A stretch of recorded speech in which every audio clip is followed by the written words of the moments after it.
सरल भाषा में आरोप ये है, जो दक्षिण भारत के लोगों का आरोप ये है कि मान लीजिए जो इन्होंने बताया ना कि भाई इतनी सीटें तमिलनाडु की और यूपी की, पहले अंतर इतना था, अब अंतर बढ़ जाएगा। उसको आप सोचिए कि percentage share of seats in Lok Sabha, किस राज्य की अभी कितनी परसेंटेज सीट्स हैं और बढ़ने के बाद कितनी हो जाएंगी।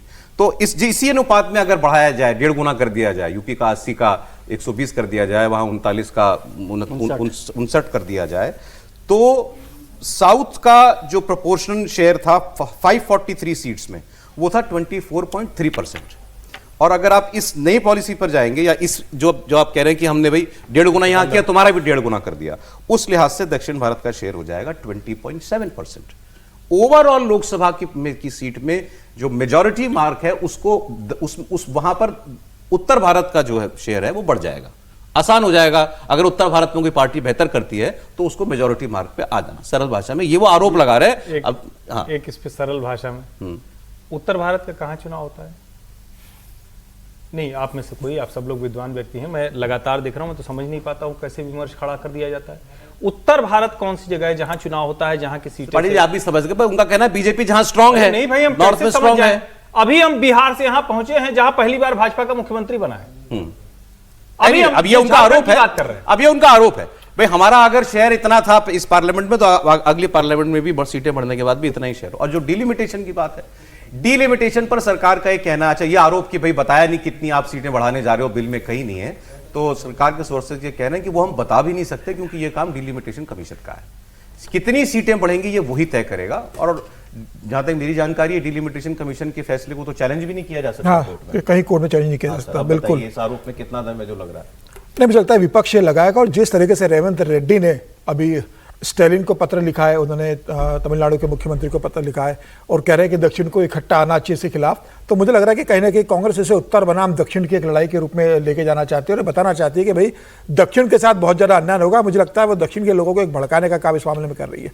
ठीक है, सरकार के खिलाफ अगर कोई प्रश्न है, कोई आरोप है, तो आप 3 दिन के इसमें चर्चा कर सकते हैं। सरकार का बहुत स्पष्ट कहना है कि भाई लगभग 850 सीटें बढ़ेगी, 815 सीटें राज्य से बढ़ेंगी और 35 सीटें जो बढ़ेंगी वो केंद्र शासित प्रदेशों से बढ़ेंगी, तो टोटल 850 सीटें बनने वाली। अभी 816 का सरकार ने आंकड़ा लगभग तय किया हुआ है।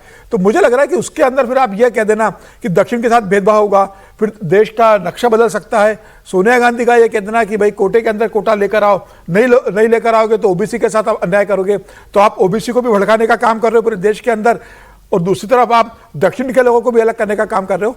3 दिन की अगर सरकार ने विशेष सत्र बुलाया तो सरकार चाहती है कि 3 दिन पूरी चर्चा हो, लोकसभा और राज्यसभा के अंदर वोटिंग हो, और 3 संशोधन होने वाले हैं। 131वां संविधान संशोधन का एक बिल इसके अंदर पास होने वाला है। नया परिसमन कानून जो बनेगा उसका बिल पास होगा, और जम्मू कश्मीर, पांडिचेरी और दिल्ली में महिलाओं को महिला आरक्षण लागू करने के लिए एक बिल पास करेंगे। ये 3 बिल इस बार विशेष सत्र में पास होने वाले हैं। तो मुझे लग रहा है जब प्रधानमंत्री मोदी ने कहा कि 2029 से लागू करना है, तो सारे पार्टी को सहयोग करना चाहिए। आपकी आपत्तियां हैं, आप चर्चा करें, सरकार उस पर विचार करेगी और लागू करेगी। मुझे लगता है इसमें सबसे जरूरी है कि महिलाओं को 33% का आरक्षण दिया जाए। एक बात ऐसी लगती है जिस पर कोई इसके विरोध का आधार, कोई मजबूत आधार बनाया जा सकता है, या अगर आप यूं भी कह लीजिए कि अगर किसी बहाने इस बिल को पास नहीं करने देना या समर्थन नहीं देना सरकार को, तो वो उस एक वजह को, उस ऐतराज को बड़ा बनाया जा सकता है। आपको क्या लगता है सर? ये ऐतराज तो बहुत बड़ा है। एक तो आपने जब इसको शुरू की अपनी भूमिका, उसमें आपने इस पूरे बिल का और पूरे सेशन का जिस्ट बता दिया। आपने कहा कि 3 दिन मैराथन मंथन होने वाली है, मैराथन मंथन ही होने वाली है, बिल तो पास हो नहीं रहा, नहीं होगा। हाँ, ये आपने खुद ने बताया, तो मैं आपसे सहमत हूँ। कांग्रेस नहीं सपोर्ट करेगी? कोई सपोर्ट नहीं करेगा।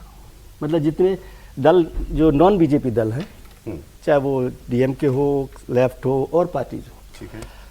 अब कांग्रेस पॉलिटिकल पार्टी के हिसाब से छोड़ दीजिए। जो संजय राउत ने बयान दिया वो खतरनाक बयान है। मैं उससे सहमत नहीं हूँ कि आप कहें कि देश का नक्शा बदल जाएगा, और वो पॉलिटिकल बयान है, लेकिन मैं उससे सहमत। आप सोचिए कि साउथ और नॉर्थ का जो सेंटिमेंट है ना, उसकी वजह से 2001 में वाजपेयी जी को ये जो काम था डिलिमिटेशन का, वो 2026 तक पोस्टपोन करना था। ये आज का झगड़ा नहीं है ना, ये बड़ा झगड़ा, और इतना हुआ कि 25 साल आपको उसको टालना पड़ा। फिर आपने बताया कि जो फैक्ट्स पर बात कर रहे हैं कि क्या हो रहा है, आपने कहा कि परसेंटेज, एक तो परसेंटेज बहुत कंफ्यूजिंग टर्म है कि 50% का मतलब इवन हो गया।